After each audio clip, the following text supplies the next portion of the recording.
Bonjour et bienvenue sur le podcast Développe ton biz, le podcast qui donne la voix aux entrepreneurs du bien-être. Retrouvez chaque semaine une nouvelle personne qui viendra nous parler de son business, de l'idée au développement. Je vous laisse maintenant avec notre conversation. On se retrouve cette semaine avec la deuxième partie de nos discussions avec Pêche.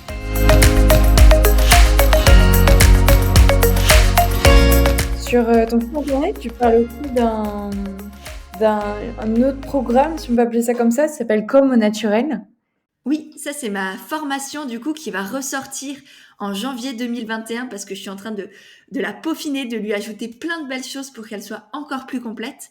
Et là du coup c'est une formation qui est dédiée pareil aux entrepreneurs ou aux futurs entrepreneurs et qui va les aider en fait à faire connaître leurs projets, à gagner confiance en eux et à vendre sans se vendre. Donc c'est vraiment une formation extrêmement complète qui permet de développer son projet et de le faire connaître en restant soi, authentique et naturel. Donc il y a plein d'axes de travail et pareil, c'est vraiment un accompagnement. Nous, on commence à travailler sur la personne, on va dire, parce que pour moi, c'est vraiment essentiel de déterminer qui est l'entrepreneur qui va se cacher derrière son projet, derrière son activité. Donc on travaille sur ses valeurs, sur sa légitimité. J'ai pas mal de contenu sur comment se sentir pleinement légitime, comment se sentir à sa place, comment surmonter le syndrome de l'imposteur. Ensuite, on travaille sur son client idéal. Qui est-ce que cette personne veut aider? Comment est-ce qu'elle veut l'aider? Et comment la toucher aussi, comment lui parler? Quels sont vraiment les mots, le vocabulaire, le verbatim à utiliser qui va résonner en cette personne et qui va faire qu'elle va devenir un client chez l'entrepreneur, donc qu'elle va acheter soit un produit, soit un service. C'est vraiment pour les entrepreneurs, que ce soit dans les services, les thérapeutes, les coachs, etc., les naturopathes, les community managers, etc., mais aussi les personnes qui vendent des produits. Donc ça peut être des graphistes, des illustrateurs, des céramistes, des créatifs, n'importe qui, des vendeurs de vêtements par exemple aussi. Et donc voilà, on travaille sur le client idéal. Ensuite, on travaille sur comment faire connaître le projet. Donc trouver les bons réseaux sociaux, les bons canaux de communication, parce qu'il n'y a pas que les réseaux sociaux qui existent, il y a plein d'autres canaux de communication. Et c'est vraiment très important de comprendre que chaque média, chaque canal de communication a ses avantages, que souvent ils se complètent, qu'on peut pas juste être sur Instagram parce tout le monde nous dit que c'est Instagram là où il faut être. Non, pas du tout. Ouais. Ça dépend à la fois de l'entrepreneur, de soi-même, ça dépend de son client idéal et ça dépend aussi de son entreprise, de son produit, de qu'est-ce qu'on vend. Donc tout ça, c'est un vrai travail à faire, à comprendre. On fait aussi en sorte, il y a toute une partie, un module sur comment se différencier des autres, comment créer un univers qui nous ressemble, enfin qui ressemble à l'entrepreneur. Je dis nous, mais c'est l'entrepreneur qu'il y a derrière, quoi. Donc créer un univers cohérent qui soit en lien vraiment avec les émotions que la personne veut transmettre, qui lui ressemble, qui soit en accord avec ses valeurs, avec voilà qui il est, qui soit aussi différenciant du coup, de la concurrence, pour que vraiment la personne n'ait pas peur de la concurrence.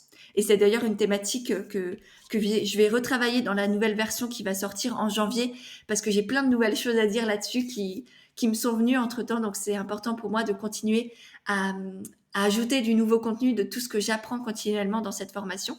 Donc voilà, très important de traiter aussi la concurrence parce que faut pas avoir peur de la concurrence.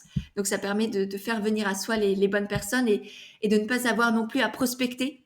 Donc mon but aussi avec cette formation, c'est de permettre aux personnes d'avoir des clients naturellement, de manière authentique, parce qu'elles se sentent bien, elles prennent du plaisir dans leur communication, elles apprennent à vendre de manière naturelle, sans vraiment s'en rendre compte. Et du coup, ça fait venir à elles des clients tout le temps, continuellement. Et du coup, il n'y a plus cette peur de ne pas avoir de clients, de ne pas avoir d'argent à la fin du mois. Et mon but, c'est vraiment que les personnes puissent vivre de leur activité en étant sereines, en étant alignées avec leurs valeurs, en étant épanouies et en se sentant utiles, tout en pouvant vivre décemment de leur activité. Donc voilà, il y a plein de notions qui, pour moi, font en sorte que l'entrepreneur puisse être au final serein, épanoui et se sentir utile pour les autres et pour le monde. Voilà. Super. J'ai vu que tu faisais encore d'autres choses. Internet. J'ai vu que tu faisais aussi tout ce qui était coaching de groupe. Ouais. Et si je dis pas de bêtises aussi, coaching individuel, non? Alors, les coachings individuels, je les ai vraiment mis entre parenthèses parce Ouais. que justement, j'ai vraiment envie d'approfondir et de développer encore plus les coachings de groupe qui ont été pour moi on va dire une révélation. Mhm. J'en ai fait quelques-uns depuis qu'on se parle, enfin voilà, depuis les derniers mois. Et vraiment, je trouve ça mais fantastique parce que je trouve qu'il y a à la fois tous les avantages qu'il y a dans les coachings individuels, c'est-à-dire que je connais les entrepreneurs ou les futurs entrepreneurs. Je sais quelles sont leurs activités, quels sont leurs projets, quels sont leurs parcours, quelles sont leurs peurs, quels sont leurs doutes, quelles sont leurs personnalités aussi. Je les accompagne au quotidien, je réponds à leurs questions, je suis présente pour elles. Et en même temps, il y a cet aspect de groupe qui est juste incroyable parce que je pense que tu es d'accord avec moi et que les personnes qui sont aussi entrepreneurs seront d'accord, c'est que le réseau et l'entourage sont fondamentaux quand on est Yes. entrepreneur. Et souvent, on se dit, ouais, mais je suis bien entourée, j'ai mon... Et encore, parfois, c'est pas le cas. Parfois, on se dit, mais même mon mari, même mes enfants ne me comprennent pas. Mais quand bien même on est soutenu par ses proches, par sa famille, par ses amis, il y a souvent l'entourage entrepreneurial qui manque. Ces personnes qui comprennent ce que l'on vit au quotidien, qui ont les mêmes doutes, qui ont les mêmes peurs, qui ont les mêmes joies aussi, qui ont les mêmes avancées. Et donc ça, pour moi, c'est vraiment extrêmement important d'avoir ce réseau-là, d'avoir ce cocon, d'avoir ce groupe qui nous soutient, avec qui on peut échanger au quotidien.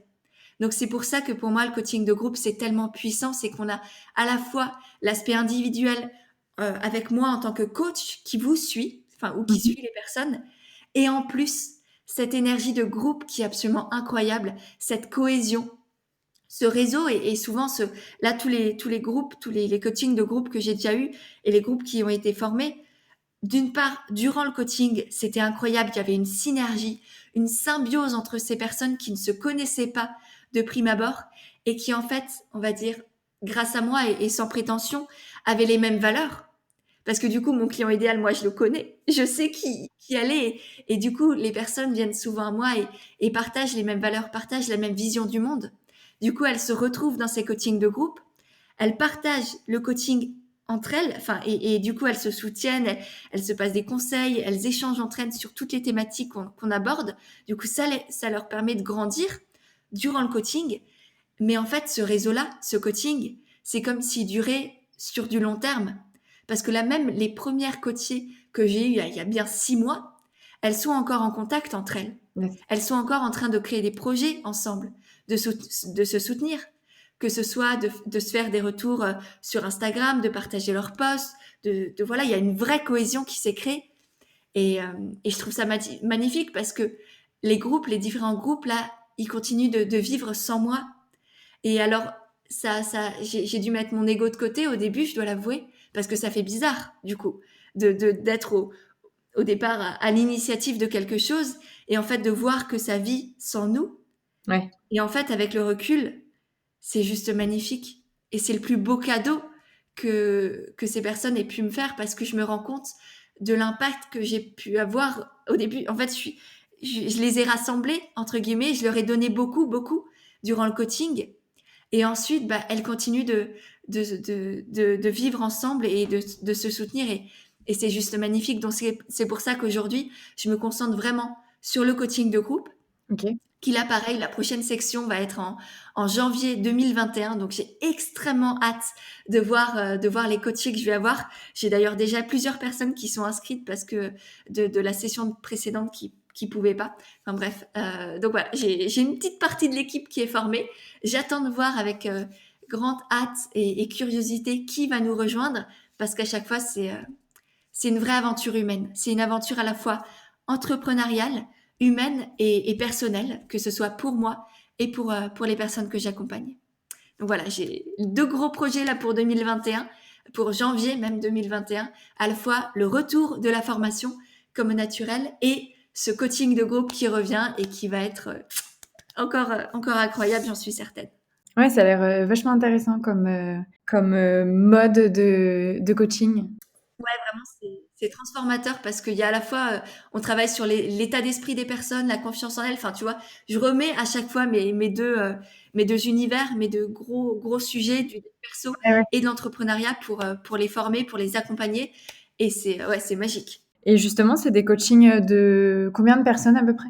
Alors là, j'essaye de limiter à 12 personnes. OK. Le premier coaching, en fait, c'est parce que je tâtonne au fur et à mesure. Parfois, il y en a eu plus, parfois, il y en a eu moins. Donc, j'essaye, tu vois, j'essaye d'améliorer constamment parce que je reste humaine. Je fais des erreurs, enfin, il n'y a jamais rien qui est parfait. Donc, je peaufine petit à petit. Et là, je pense que 12 personnes, ce sera vraiment le chiffre parfait pour qu'il y ait à la fois cette cohésion de groupe, cet élan, cette énergie, et en même temps que je puisse suivre chacune des personnes de manière vraiment individuelle, cohérente, et que je puisse être présente, vraiment faire de la qualité et non pas de la quantité. Et qu'en même temps, elle, comme dit, il y ait cette émulsion qui est magique. OK, super. Il me semble que tu as aussi le sommet des entrepreneuses. Ah oui, alors ça, c'est pas quelque chose que j'ai moi, c'est quelque Mmh. chose auquel j'ai participé cette semaine justement. Non, la semaine dernière, pardon. Donc là, on enregistre début novembre. Je sais pas quand va être publié ce podcast, mais on est début novembre.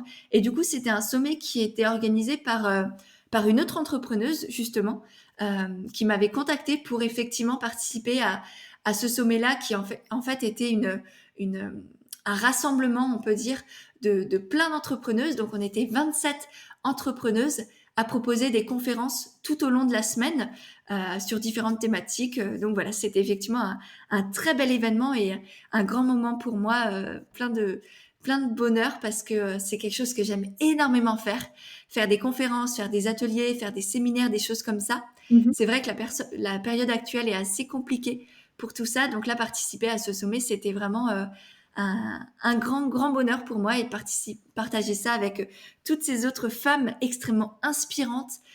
C'était génial. Intéressant. Je voulais aussi avoir un peu plus de côté d'informations un peu pratiques sur, le début de ton activité. Mhm. Comment tu as appréhendé le début de ton activité? Ça a été quoi ton statut juridique? Est-ce que c'est le même qu'aujourd'hui?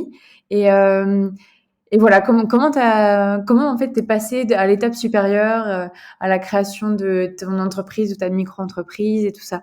Ok, alors très, on va dire administrativement parlant, c'est juste un formulaire sur Internet à remplir. Donc vraiment aujourd'hui, devenir entrepreneur, c'est tout facile, c'est très très simple. Il y a juste son nom, prénom et compagnie, son adresse à remplir sur le formulaire. Je crois que ça doit être de l'URSSAF ou je ne sais Ouais. plus quel organisme euh, gouvernemental. Et du coup, en gros, c'est ça. Je me souviens encore, je l'ai fait en août 2019 à mon bureau. Donc, non, quand j'étais salariée, hein, donc je te dis, au bureau, c'est à OK. mon travail. Donc, c'était pas forcément, pas forcément très recommandé, mais pour te dire à quel point j'en pouvais plus, c'est Ouais. que j'ai vraiment rempli ces papiers-là en étant encore salariée avant la fin de mon CDD. Et je savais, tu vois, que j'allais me lancer, que je devais le faire. Et pour ne pas tomber dans l'écueil de partir en CDI, parce qu'on me proposait aussi un CDI, je me suis dit Mmh. non, tu t'obliges à faire ce pas-là. Comme ça, tu as le statut, tu n'as plus de mauvaises excuses, tu passes au-delà de tes croyances et tu n'as plus le choix. Tu te lances à 100%. Et donc au début, j'ai simplement pris le statut de micro-entrepreneur, qui est le statut le plus simple, où on n'a pas besoin de grand-chose, on fait ça compte à soi-même, on fait tout soi-même, tout est facilité. Donc là, vraiment, ça, pour construire son entreprise en France, je trouve vraiment qu'on est bien aidé. Et on a en plus, alors moi, j'ai eu des aides au niveau de l'État, parce que aujourd'hui, je crois que ça a changé, mais c'était tout le monde, ça s'appelait l'ACRE. Ouais. Donc je crois que là, aujourd'hui, il y a plus de restrictions pour l'avoir, donc n'hésitez pas à vous renseigner si vous voulez vous lancer là dans l'entrepreneuriat, parce que c'est une très belle aide, ça permet de payer moins de charges sociales au début de son activité, donc c'est bien pratique. Mmh.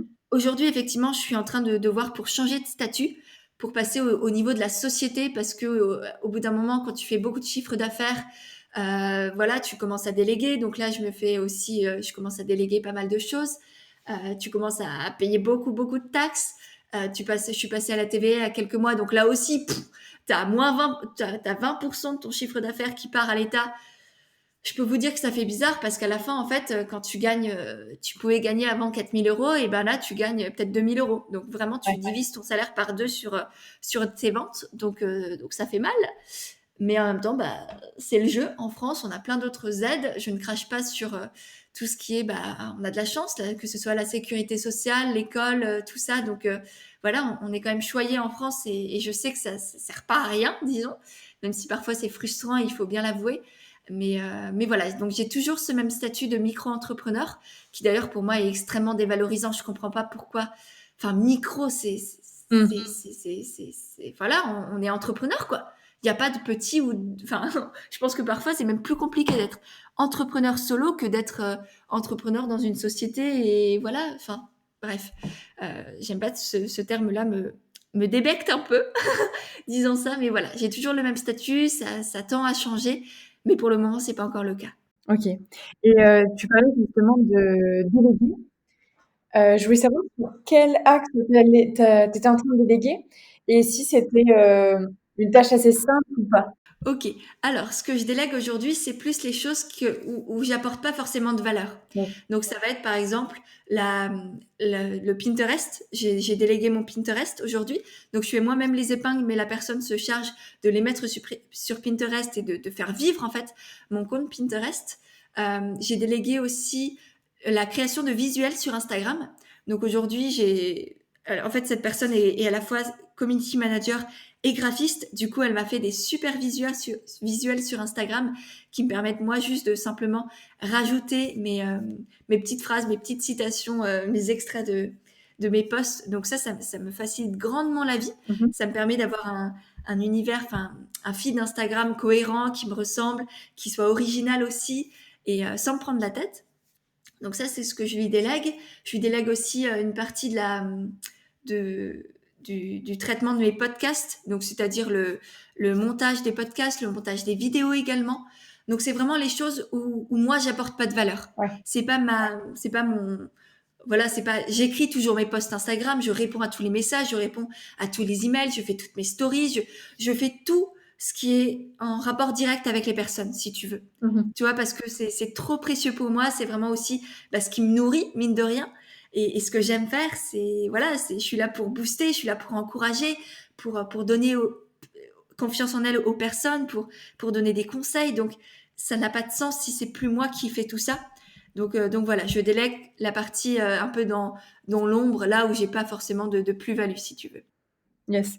Et justement, ça a été évident pour toi ou ça a été des discussions avec toi-même pour justement accepter le fait de vouloir déléguer pour aller plus loin? Ça a été une sacrée étape. Que ce soit accepter de faire la proposition, accepter de déléguer, que maintenant il était temps parce que je n'en pouvais plus. J'étais tout le temps à passer ma vie à faire des choses tu vois, à faire du montage de vidéos, de podcasts, Ouais. de faire du Pinterest, là où, voilà, c'est trop dommage d'utiliser mon temps à ça alors que je pourrais faire du contenu sur Instagram, faire des stories, coacher, etc. Donc je me suis dit non, si tu veux vraiment être aligné avec ton pourquoi, si tu veux réaliser pleinement ta mission et donner le maximum, il faut que tu apprennes à déléguer. Donc ça a été la première étape. Se dire qu'il va falloir déléguer, effectivement, qu'aujourd'hui, non, je ne peux plus tout faire. Je ne dois plus tout faire par respect pour moi, pour mon travail, pour mon énergie, et aussi par respect pour toutes les personnes que j'ai envie d'accompagner, parce que le fait de déléguer, ça permet du coup de toucher encore plus de gens, d'être présente d'être encore plus présente pour les personnes. Mhm. Donc voilà, pour elle, pour moi, c'était le plus juste de déléguer, première étape. Et deuxième étape, c'est trouver la bonne personne. Et ça Yes. aussi, je pense que j'ai pris plus d'un mois entre le moment où j'ai lancé les candidatures. Donc j'avais fait une liste, un peu une fiche de poste, si tu veux, avec la personne que je voulais. Donc c'était très axé. Moi, j'en avais rien à faire, pour être honnête avec toi, du parcours de la personne, de son diplôme. Je l'ai noté noir sur blanc sur ma fiche de poste, c'est je m'en fiche de vos diplômes.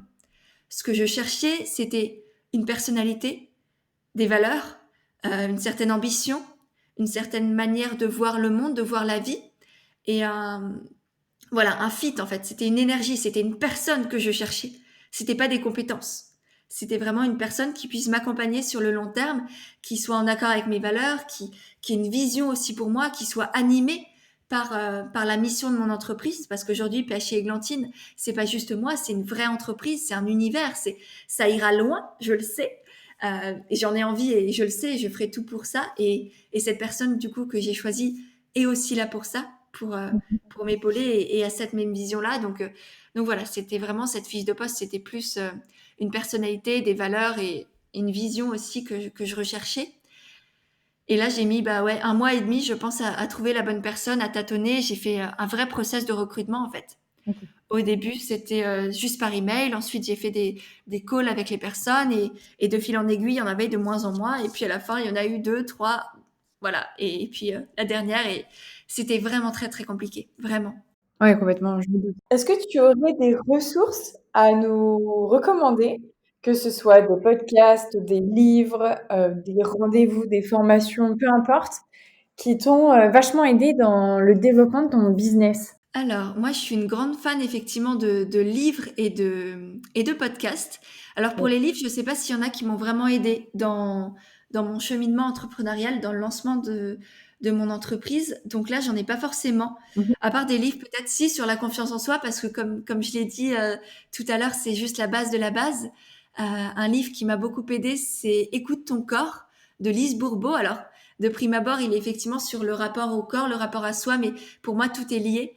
Donc c'est un très très beau livre, parfois un peu très spirituel, on va dire, parce que Lise Bourbeau, l'auteur, est, est catholique, je crois. Du coup, elle fait référence à Dieu, etc. Mais moi, j'ai pas de religion particulière et on peut passer au-dessus, quoi. Enfin, Ouais. c'est pas ça l'essentiel. Donc c'est vraiment le fond qui est très intéressant. Ensuite, c'est, je pense pour être bien aussi dans l'entrepreneuriat, il y a les 4 accords Toltec qui Bien sont sûr. pour moi une vraie bible à appliquer, à se réappliquer constamment, limite à s'écrire au-dessus de son lit pour se répéter, parce que c'est vraiment très très important d'avoir cet état d'esprit quand on est entrepreneur. Donc voilà, 2 livres vraiment qui sont des indispensables pour moi. Et ensuite, en termes de podcasts, là, il y en a énormément et lesquels je pourrais te citer. Ah, c'est compliqué. En ce moment, un que j'aime énormément, c'est Nouvel Œil Podcast, qui est pas forcément dédié uniquement à l'entrepreneuriat, qui a effectivement interviewé pas mal d'entrepreneurs et qui, moi, à chaque fois, je me régale de ces épisodes-là. Mmh. Donc voilà, Nouvel Œil Podcast.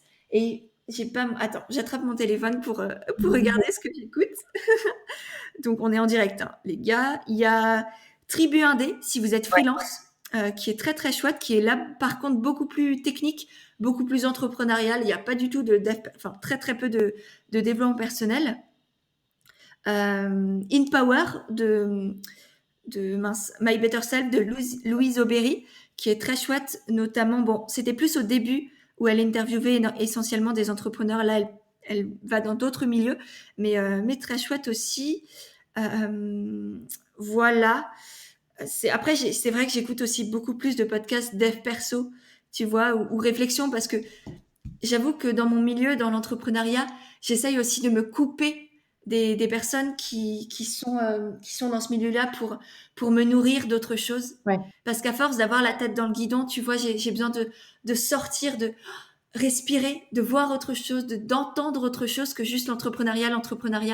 Donc c'est vrai que j'essaye aussi de me couper, de me préserver de ce milieu-là, même si je sais que j'ai plein de consoeurs, de confrères qui font des choses incroyables. Mais pour ma survie personnelle, disons, j'ai besoin d'entendre et de penser à autre chose que juste à ça. Donc, c'est pour ça que je suis peut-être pas la meilleure pour. Voilà, faudrait que je réfléchisse plus longtemps, si tu veux. OK, super. Bon, c'est déjà bien, tu m'as donné pas mal de ressources. Une dernière question que j'aime bien poser, c'est qui aimerais-tu entendre sur le podcast? Oh, qui est-ce que je peux te recommander? Euh, En entrepreneur, du coup, qui est-ce que tu aimes entendre, toi? Enfin, qui est-ce que tu aimes interviewer, plutôt, peut-être? C'est des professionnels du bien-être. Donc, ça peut être des coachs, des naturopathes, des sophrologues, vraiment toutes les professions du bien-être. Ouais. Euh, une personne que j'aime beaucoup, que j'ai accompagnée moi-même et qui a un très très beau projet, un magnifique projet qui s'appelle Déborah et qui a le compte Instagram Peace of Event OK. et qui en fait propose de co-créer des séjours bien-être avec les entrepreneurs. Donc là, c'est vraiment des séjours bien-être. En fait, ça peut être des retraites de yoga, des retraites de méditation, des retraites autour du développement personnel. Donc voilà, c'est vraiment une jeune femme absolument incroyable qui a un très très beau projet, qui sort de ce que l'on peut voir habituellement et Mmh. qui je pense peut beaucoup te plaire aussi. Donc voilà, je sais qu'elle a une force de caractère et une personnalité géniale. J'ai adoré l'accompagner et aujourd'hui, je suis fière de pouvoir dire que voilà, que j'ai fait partie aussi de sa vie pour l'aider et je sais qu'elle ira loin aussi. Donc voilà, ce serait des beaux. C'est un très beau projet en effet. Où est-ce qu'on peut rediriger les auditeurs qui écouteront ce podcast pour te retrouver sur tes différents canaux? Bon, alors je pense que le premier, c'est Instagram, parce que c'est vraiment là où je passe l'essentiel de ma vie. C'est mon petit chouchou, je m'éclate, je partage énormément au quotidien, que ce soit dans mes posts, mais aussi et surtout dans mes stories, qui sont pour moi des vrais contenus à part entière. Donc j'y Complètement. partage des conseils, des réflexions, des petits bouts de ma vie, des bonnes ressources aussi. D'ailleurs, je partage souvent des podcasts, des livres, des choses comme ça, si vous avez envie d'en savoir plus. Et puis sinon, sur mon podcast, Indépendante et authentique, qui sort tous les mercredis, donc à la fois avec ses conseils de développement personnel et d'entrepreneuriat, et toutes les interviews d'entrepreneuses et inspirantes que je peux faire. Sur mon blog aussi, ma chaîne YouTube, je suis un peu partout, à vrai dire. Ma newsletter aussi. D'ailleurs, si vous êtes entrepreneur ou futur entrepreneur, j'ai un petit cadeau quand on s'abonne à la newsletter, qui est un guide pour entreprendre avec authenticité et trouver des clients naturellement. Donc, si ça te dit, Lucille, je te passerai le lien aussi, que tu puisses le mettre pour que vous puissiez le télécharger. Ça vous abonnera à la newsletter et surtout, ça vous donnera accès au guide. Et ensuite, si vous voulez pas recevoir mes petits emails, vous pourrez vous désabonner sans souci. Ok, super. Bah, je mettrai tout ça dans les notes du podcast. Parfait. Et ben, merci beaucoup. Je te remercie, Paige. C'était très intéressant, très constructif et inspirant. Ben, merci à toi, Lucille, vraiment pour cette belle opportunité. C'était un grand plaisir de papoter avec toi. Cette discussion est maintenant terminée. J'espère qu'elle vous a plu. N'hésitez pas à aimer et à partager cet épisode à votre réseau. On se retrouve la semaine prochaine avec un nouvel invité.